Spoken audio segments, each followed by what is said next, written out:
2023 সালে বাংলাদেশের মানবাধিকার পরিস্থিতিতে কোনো উল্লেখযোগ্য পরিবর্তন হয়নি বলে যুক্তরাষ্ট্রের পররাষ্ট্র দপ্তর যে প্রতিবেদন প্রকাশ করেছে সেটি ভিত্তিহীন ও উদ্দেশ্যপ্রণোদিত বলছে বাংলাদেশের পররাষ্ট্র মন্ত্রণালয়।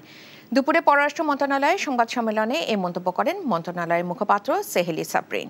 তিনি দাবি করেন, প্রধানমন্ত্রী শেখ হাসিনার নেতৃত্বে বাংলাদেশে মানবাধিকার পরিস্থিতির উল্লেখযোগ্য উন্নতি হয়েছে।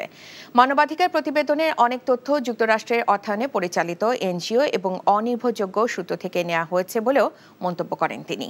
পররাষ্ট্র মন্ত্রণালয়ের মুখপাত্র বলেন, বিশ্বের কোথাও মানবাধিকার পরিস্থিতি নিখুঁত নয়, কারণ একটি দেশের আর্থসামাজিক অবস্থা বিবেচনায় বিভিন্ন ধরনের সীমাবদ্ধতা থাকে। সেসব সীমাবদ্ধতা মোকাবেলা করে সরকারের অনেক উন্নতি ও অর্জন থাকার পরও যুক্তরাষ্ট্রের প্রতিবেদনে তা স্বীকার করা হয়নি বলেও জানান তিনি। The government of Bangladesh has been doing its best to uphold human rights of প্রধানমন্ত্রী শেখ হাসিনার নেতৃত্বে বাংলাদেশের মানবাধিকার পরিস্থিতির উল্লেখযোগ্য উন্নতি হয়েছে।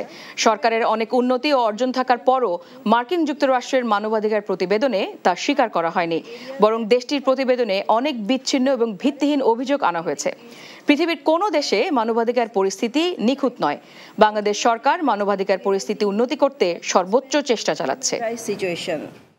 বিকাশে কম খরচে ক্যাশ আউটের লিমিট বেড়ে 50,000, প্রিয় এজেন্টও 2টা।